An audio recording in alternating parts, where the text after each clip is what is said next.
Hello magical dears. दोस्तों, अगर मैं आपको बताऊं कि कर्मा ही सब कुछ है तो आप मानेंगे?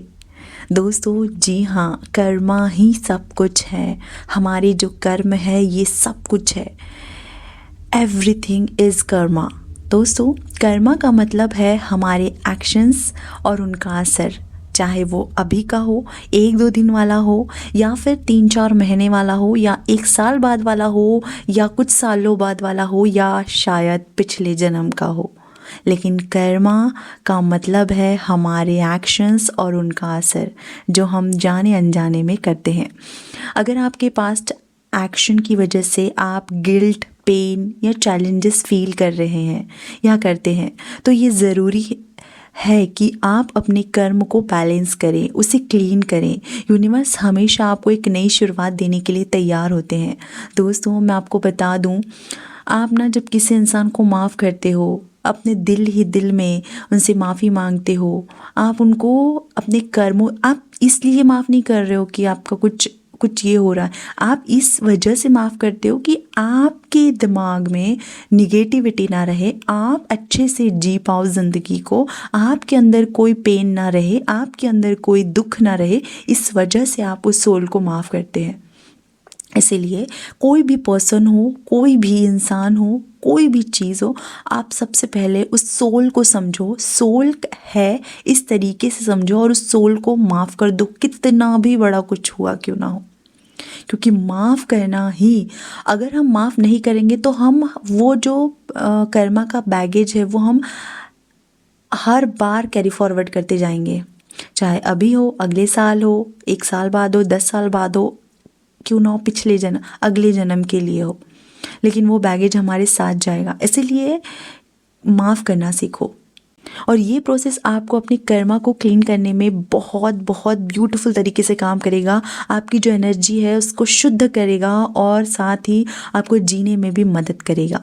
दोस्तों, अपने कर्म को समझो और स्वीकार करो। सबसे पहले अपने पास्ट के जो भी आपने चीज़ें की हैं उसको, एक्शंस को एक्सेप्ट करो। स्वीकार करने की अपने क्या गलतियाँ की हैं और उनका असर क्या हुआ है, ये कर्मा को क्लीन करने का पहला कदम है। राइट, अपनी गलतियों को अब देखो कि क्या गलतियाँ आपने की हैं, क्या सचमुच में आपको उससे पेन हो रहा है। आप सोच रहे होंगे कि मेरे साथ ही ऐसा क्यों होता है, मैं ही क्यों तकलीफ़ में हूँ, मुझे ही क्यों है, मेरे साथ ही ये सारी चीज़ें क्यों होती हैं। राइट, और रिफ्लेक्शन इसका ये होता है, हर रात अपने दिन के एक्शंस पर सोचिए और देखिए कि आप कहीं गलत तो नहीं कर रहे हैं या गलत तो नहीं किया है।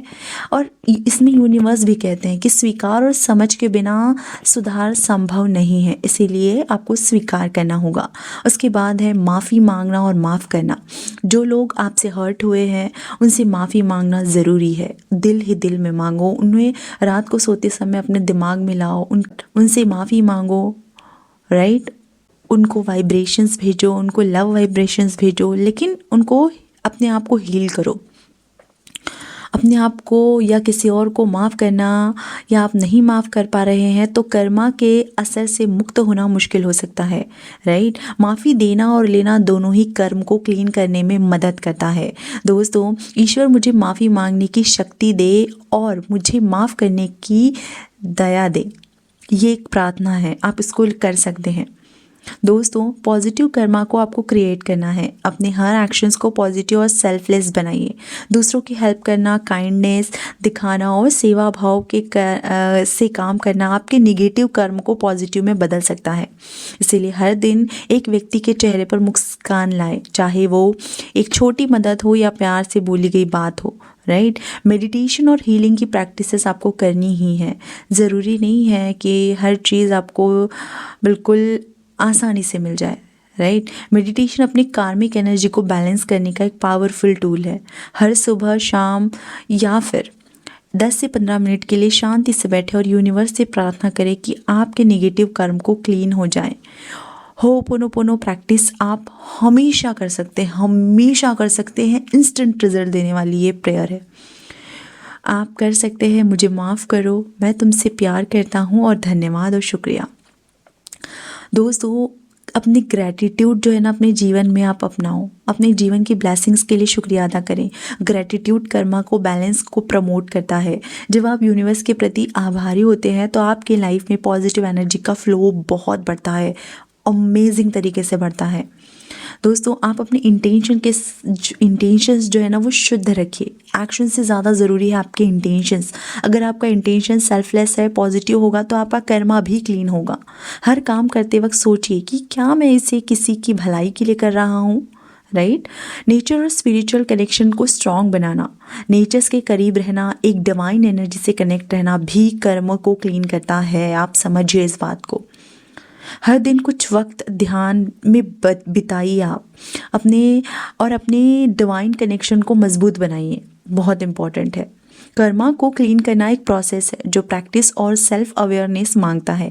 हर दिन एक नई शुरुआत है और यूनिवर्स हमेशा आपके साथ है। अपने कर्मों को क्लीन करते रहिए और एक लाइट फील्ड लाइफ की तरह बढ़ते रहिए। दोस्तों अपने पास्ट को अपना शिक्षक बनाइए और अपने प्रेजेंट को अपना शक्ति और अपने फ्यूचर को एक सुंदर सपना। इस तरीके से आप सारी चीज़ें अपने कर्मों के जो आपने कर्म किए हैं उसकी अगर आप कर्म को फील कर रहे हैं, आपको लग रहा है ऐसा, तो आप क्लीन भी कर सकते हैं इस तरीके से।